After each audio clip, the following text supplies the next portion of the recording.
A pinch of snuff नामक अध्याय मनोहर मालगांवकर द्वारा लिखा गया है और इसे Bihar board class 12 English book rainbow part 2 के तीसरे अध्याय के रूप में शामिल किया गया है।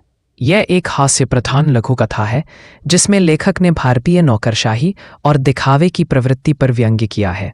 कहानी में मुख्य पात्र लेखक स्वयं है, जिन्हें एक राजनीतिक नेता लालाजी से मिलने के लिए मजबूर किया जाता है। कहानी की रोचकता तब बढ़ती है जब लालाजी, जो प्रभावशाली और घमंडी नेता हैं, लेखक की माताजी के प्रति सम्मान दिखाने के बजाय अचानक उनसे सिर्फ एक चुटकी नस्वार स्नफ मांग लेते हैं। इस हास्यास्पद स्थिति में लेखक को असहजता और व्यंग्य दोनों का अनुभव होता है। इस अध्याय में लेखक ने हल्के फुल्के अंदाज में भारतीय समाज में प्रचलित चापलूसी, औपचारिकता और नेताओं की अजीबोगरीब आदतों को उजागर किया है।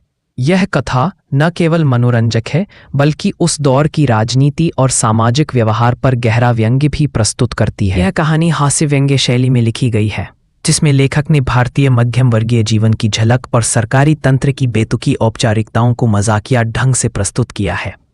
कहानी का कथावाचक नैरेटर अपने छोटे भाई नानू काका के साथ रहता है। एक दिन प्रधानमंत्री के सचिव का फोन आता है। सचिव यह जानना चाहता है कि नानू काका प्रधानमंत्री से मिलने कब आ सकते हैं। यह बात सुनकर कथावाचक हैरान हो जाता है, क्योंकि नानू काका साधारण आदमी हैं। नानू काका इस मुलाकात को बहुत महत्व देते हैं। वे अपने भतीजे नैरेटर से सरकारी दफ्तरों और अफसरों के बीच अपनी पहचान जमाने के लिए मदद लेने लगते हैं। वे लगातार ऐसे तरीके खोजते रहते हैं जिनसे उन्हें सम्मान और पहचान मिले। कहानी में नानू काका की एक छोटी सी आदत, सूंघनी लेना, कई हास्यास्पद स्थितियां पैदा कर देती है। उनके व्यवहार और बोलचाल से सरकारी कर्मचारी भी प्रभावित और कुछ हद तक परेशान हो जाते हैं।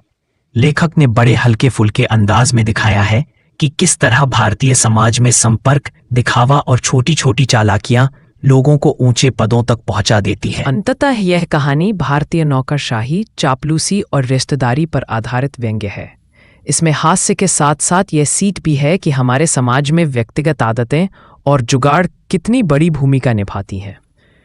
अंत में संदेश स्पष्ट है, दिखावे और ऊपरी संपर्कों के दम पर ही कई बार लोग वह सम्मान पा लेते हैं जिसके वे असल मायनों में अधिकारी नहीं होते।